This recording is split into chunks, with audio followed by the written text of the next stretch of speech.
O tema é este: no ano em que morreu a esperança. No ano em que morreu a esperança. E o texto bíblico sobre o qual então me debruço é este: no ano em que morreu o rei Uzias, eu vi o Senhor assentado sobre um alto e sublime trono, e as orlas do seu manto enchiam o templo. Que Deus abençoe e aplique em nossos corações a sua bendita palavra. Para muitos historiadores, o ano de 1968 é considerado um ano que não acabou, pois os seus acontecimentos, os acontecimentos que ocorreram naquele ano, foram decisivos para a realização de significativas transformações e mudanças políticas e sociais nos mais diversos continentes do mundo. Por que não falar da cultura pop naquele contexto? Os Beatles, os Rolling Stones, no Brasil, Caetano, Gil e Chico Buarque. Um período mais duro da ditadura militar no Brasil, com a promulgação do AI-5, tempo difícil no contexto brasileiro. O mundo mergulhado nos horrores da Guerra do Vietnã. Era isso que acontecia aquele ano. Assustado, o mundo estava assustado com o assassinato de Martin Luther King Jr. nos Estados Unidos, precursor da luta pelos direitos civis iguais para negros e brancos, e de Bob Kennedy. Movimentos de jovens que foram às ruas para morrer se preciso fosse, contra o poder, tanto de direita como de esquerda. Na Tchecoslováquia, contra os tanques soviéticos que esmagavam a Primavera Democrática em agosto, não é? A Primavera de Praga, como é chamado e conhecido. Para outros, o ano de 2020 é considerado como um ano perdido, ou que deveria ser esquecido em função da pandemia da Covid-19. Obviamente, não podemos perder de vista os ganhos deste ano tão difícil que foi o ano 2020. Não? Eu escrevi há pouco tempo para a minha irmã, que falava sobre as diversas mortes de pessoas tão queridas e próximas deste ano, e foi um pouquinho antes, na semana do aniversário da nossa netinha Catarina, que fez um aninho, dia 17 de abril, e eu lembrava a ela aquele poema ou aquela história conhecida no Brasil e publicada no Brasil, chamado Morte e Vida Severina, que fala sobre a explosão da vida no contexto exatamente de tantas lutas e dificuldades. Eu lembrava a ela isto.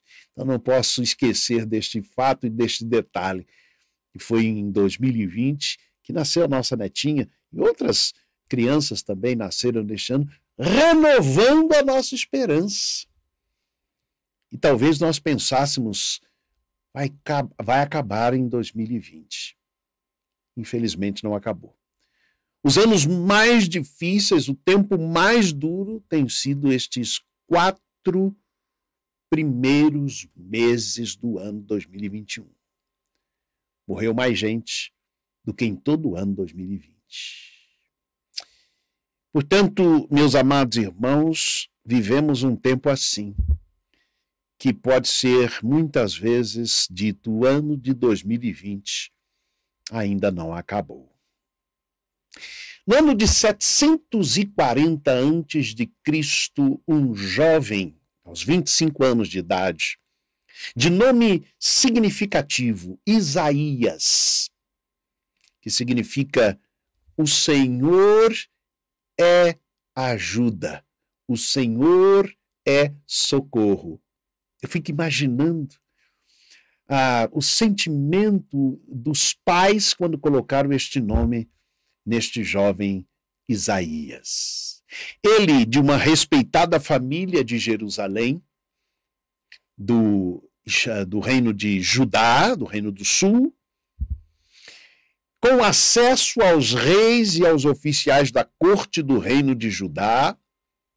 É visível no seu livro o acesso livre que ele tinha com as autoridades de poder. Ele entra no templo e ele narra assim: no ano em que morreu o rei Uzias. Ele entrou no templo para buscar respostas de Deus a esta situação tão calamitosa e tão difícil que estava vivendo.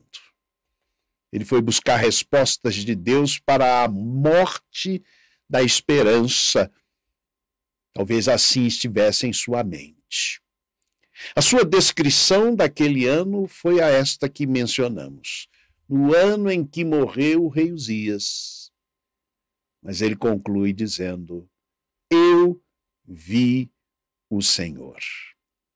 Que lições nós podemos aprender deste servo do Senhor, deste profeta Isaías, que ele teve o seu chamado exatamente aí neste ano de 740 a.C., exatamente ali no templo, ele ouviu o chamado. O que é que nós podemos aprender desta verdade, ou das verdades que podemos tirar deste profeta e de sua experiência ali no ano em que morreu a esperança? Primeiramente, eu quero pensar com vocês sobre o tema a morte da esperança humana.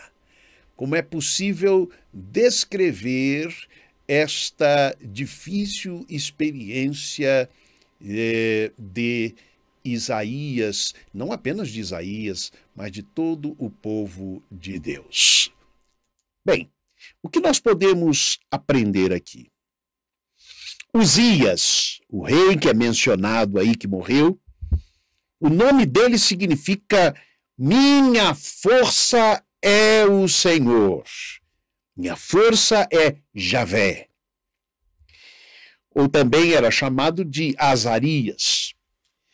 A Bíblia diz que ele foi colocado no trono quando seu pai morreu.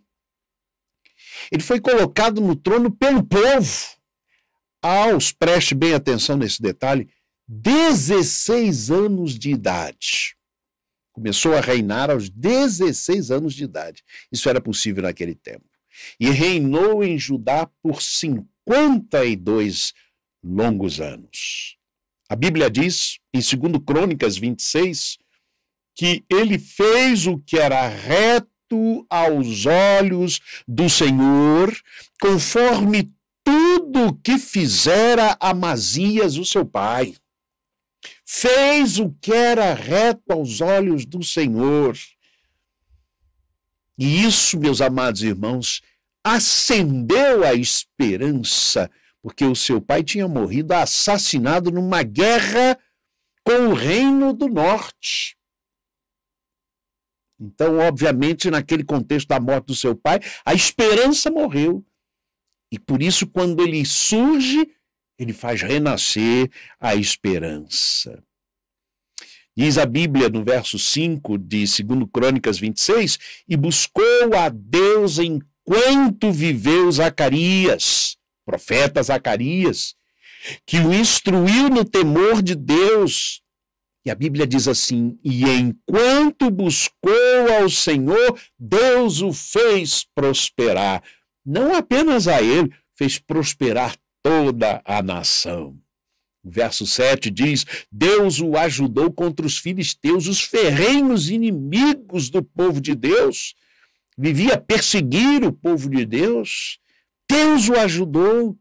O verso 8 diz, sua fama se espalhou até a entrada do Egito, pois se tornou muito poderoso. Olha que expressão linda que usa 2 Crônicas 26:10 sobre o rei Uzias, ou também Azarias, é o outro nome que ele é conhecido. Ele era amigo da agricultura. Então, Uzias promoveu um crescimento tremendo, irmãos, ali da produção de alimentos para o povo de Deus. Foi um tempo de prosperidade. Verso 15 diz que ele fabricou máquinas inventadas por peritos. E a Bíblia acrescenta, voou a sua fama até muito longe, porque foi, vejam a expressão bíblica, maravilhosamente ajudado até que se tornou poderoso. Mas ele morreu. Toda esta prosperidade, tudo isso agora morria. A esperança de um tempo, de uma idade de ouro, ele reinou durante 52 anos, mas a esperança agora morria juntamente com ele. Sabe o que aconteceu com Uzias? Nos versos 16 a 18 de 2 Crônicas 26, a Bíblia descreve assim: mas, quando ele se havia tornado poderoso, seu coração se exaltou de modo que se corrompeu e cometeu transgressões contra o Senhor seu Deus, pois entrou no templo do Senhor para queimar incenso no altar do incenso. É muito interessante como a Bíblia descreve, a Mensagem, tradução contemporânea, descreve esta atitude de Uzias. A Bíblia diz assim: mas o poder e a fama acabaram subindo a cabeça do rei, e a sua arrogância e o seu orgulho provocaram a sua queda. Certo dia, já rebelde contra Deus, ele entrou no templo do Senhor como se fosse seu dono e queimou incenso no altar. Entrou no templo do Senhor como se fosse o seu dono. O que nós temos em Uzias é que houve a esperança nascendo com este jovem, adolescente, podemos dizer, de 16 anos, que começou a reinar e fez o que era reto ao Senhor e buscou o Senhor. A esperança renasceu. Mas, de repente, o orgulho, a soberba sobem ao seu coração. E o que ele faz, além de tantas outras coisas erradas e más escolhas, é que ele entrou na casa do Senhor como se fosse o dono da casa do Senhor. E a casa do Senhor só tem um dono. É o Senhor.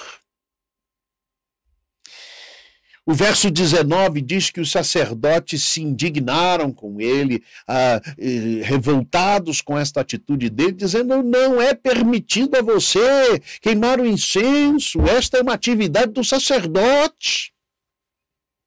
Preste bem atenção num detalhe, porque muitos governos tentam fazer isso.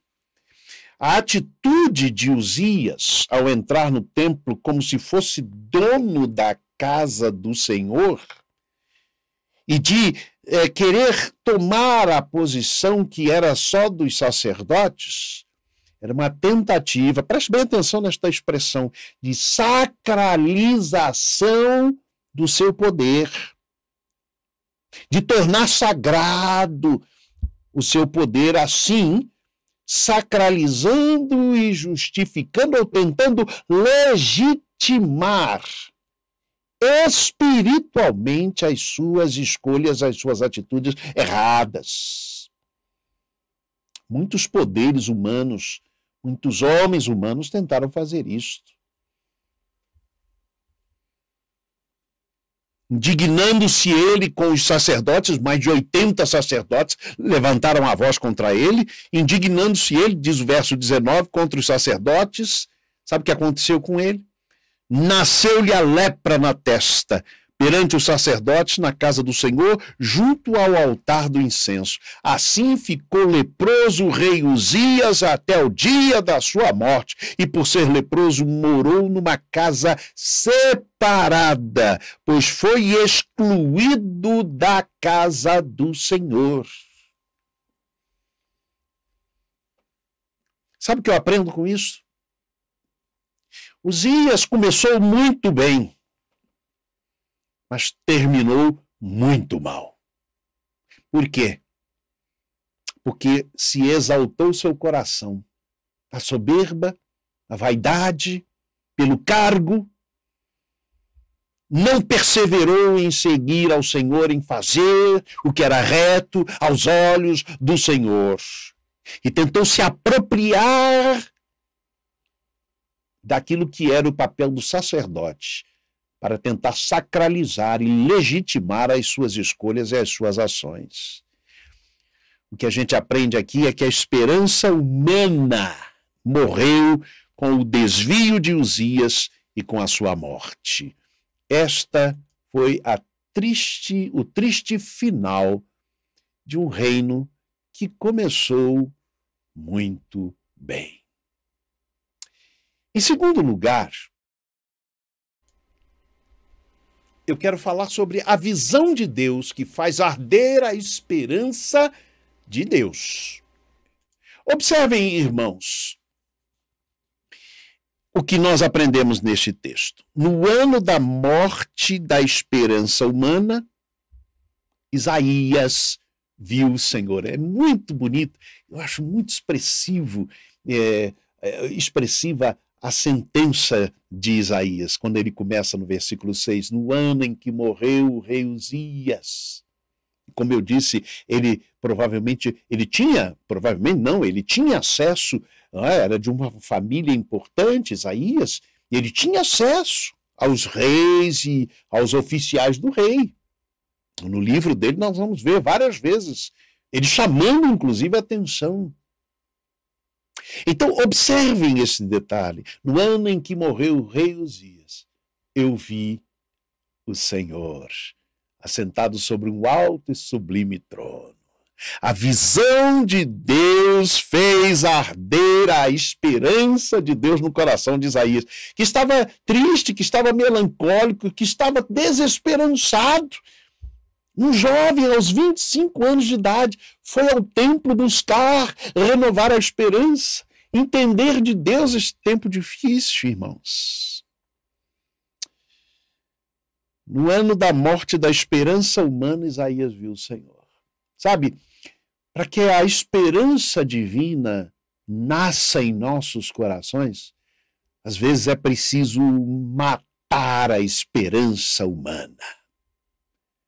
Ou seja, tirar de nossos corações a esperança que não é uma esperança de Deus.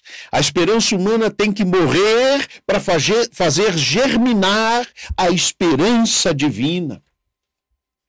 Vamos ver algumas coisas que Isaías teve nesta sua visão do Senhor. Isaías viu o Senhor sentado num trono alto e sublime. Isaías teve percepção da transcendência de Deus. Ele habita num alto e sublime trono. E não deve ser confundido com a realidade meramente humana. O que Isaías viu foi a transcendência de Deus e a realidade. Deus reina no céu. Isaías viu que as abas das vestes do Senhor enchiam o templo. Ele estava sentado num alto e sublime trono, mas as abas de suas vestes enchiam o templo da sua presença e da sua glória. Isaías teve a percepção e a visão da imanência de Deus. Aliás, em certo momento, Isaías vai dizer, em nome do Senhor e a palavra do Senhor, eu sou o Senhor que habito no alto e sublime lugar, mas também com o contrito e humilde de coração. É a transcendência e a imanência de Deus. Mas o que Isaías viu com o manto do Senhor, ou as abas das vestes do manto do Senhor que estava sentado no trono, isso significa Deus reina sobre a igreja. Ele é rei. ou eu devia dizer, Deus precisa reinar sobre a igreja. Porque pode acontecer de algumas igrejas que sejam como aquela igreja em que Jesus estava à porta do lado de fora. Laodiceia. Eis que estou à porta e bato. Jesus estava do lado de fora. Isaías viu que os serafins reconheciam a santidade de Deus, voavam e proclamavam. A sua glória deslumbrante, disseram os serafins, enche toda a terra. A presença de Deus não é só no templo, mas em toda a terra, foi a visão de Isaías. Olha que interessante, o barulho das vozes dos serafins fez tremer os alicerces do templo e a casa se encheu de fumaça.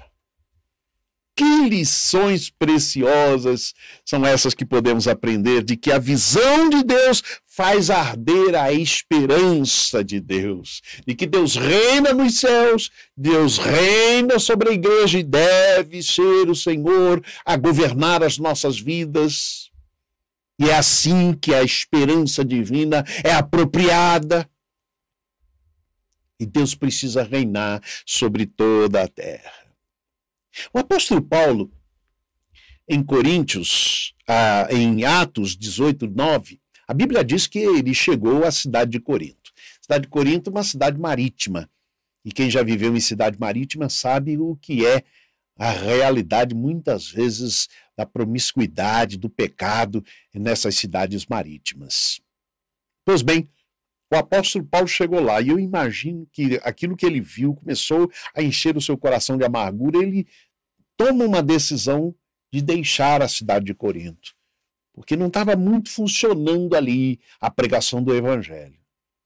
Aí o Senhor aparece a Paulo e diz, não temas, mas fala e não te cales, porque eu tenho muito povo nesta cidade. O apóstolo Paulo, depois disso, ficou 1 ano e meio na cidade de Corinto, onde estabeleceu uma igreja. Uma igreja difícil, verdade, mas estabeleceu ali uma igreja. 1 ano e meio. E não desistiu, porque ele se apropriou da visão de Deus sobre a cidade. Meus amados irmãos, quando eu digo a visão de Deus, não é apenas sobre a glória de Deus, sobre aquilo que ele é, mas sobre aquilo que ele pode fazer e realizar. Se ele reinar sobre a igreja como reina nos céus, se ele for presente em toda a terra, como é onipresente no céu.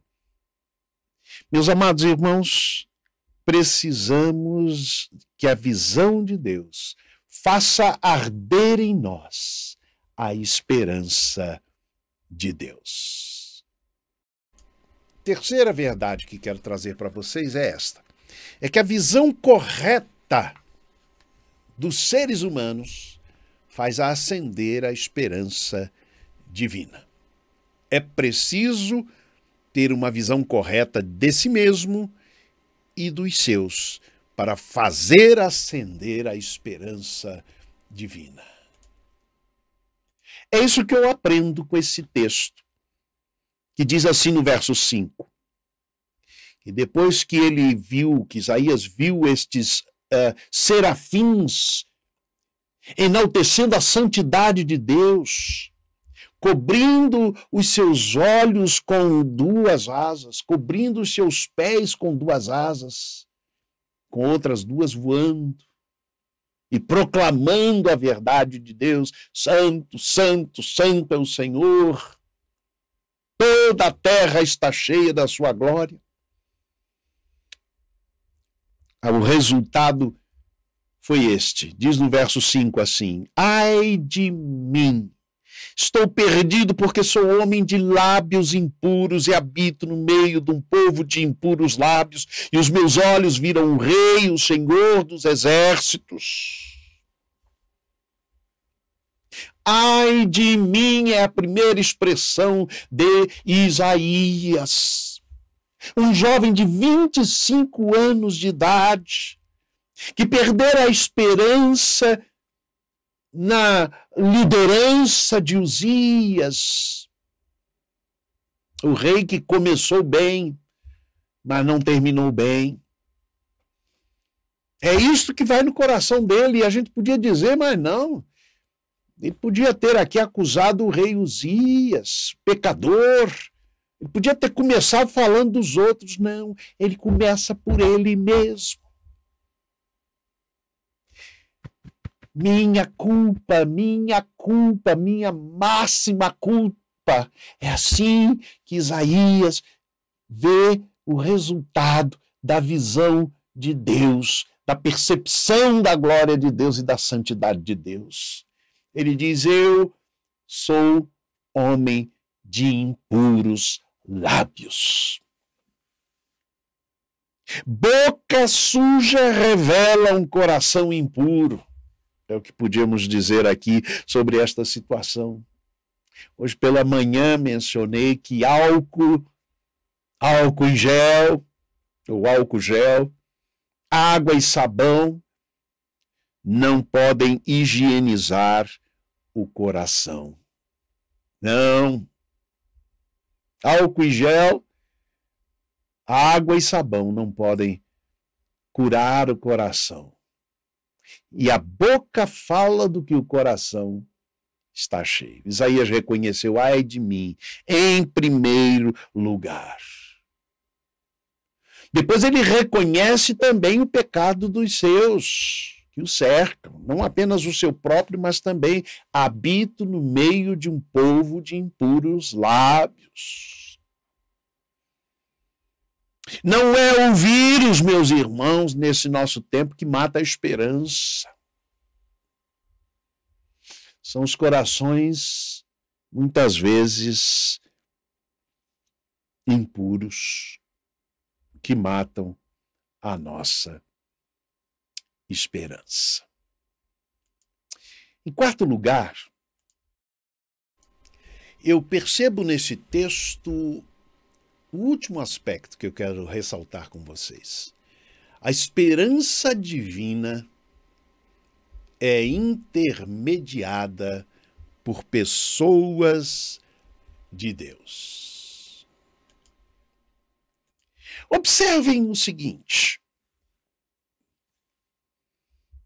A palavra de Deus nos conta que depois que Isaías teve esta experiência de confissão do seu próprio erro, do seu próprio pecado, e aí está o segredo para a esperança divina renascer em nossos corações. Em primeiro lugar, é a confissão, é o reconhecimento do nosso pecado. E precisamos parar de apontar primeiro para os outros, de ver os erros só dos outros, mas reconhecer os nossos próprios erros. A Bíblia diz, então voou para mim um dos serafins, trazendo na mão uma brasa viva que tirara do altar com uma tenaz. E com a brasa tocou minha boca e disse, eis que isto tocou os teus lábios, a tua iniquidade foi tirada, perdoado o teu pecado. Fruto da confissão. E logo em seguida vem a missão. Depois disto eu ouvi a voz do Senhor que dizia, a quem enviarei? Quem há de ir por nós? Então disse eu, eis-me aqui, envia-me a mim. Aquele jovem que entrou no templo sem esperança para buscar de Deus a resposta, descobriu que a esperança divina é intermediada por pessoas de Deus. Aquele jovem que perdera a esperança no humano, Uzias, agora aprendia que Deus quer continuar usando pessoas dele. Mas há uma diferença entre Isaías e Uzias. Vamos lembrar, o nome Uzias tinha um significado profundo. Minha força é Javé. Minha força é o Senhor. Era o nome dele. E ele começou demonstrando que o seu nome fazia jus às suas ações. As suas ações faziam jus ao seu nome. Tal era ele, no início do seu reinado, qual era o seu nome. Javé é minha força. Mas o que faltou a Uzias? Perseverança. Então, de certo modo, Uzias representava o discurso bonito e sagrado. Javé é minha força.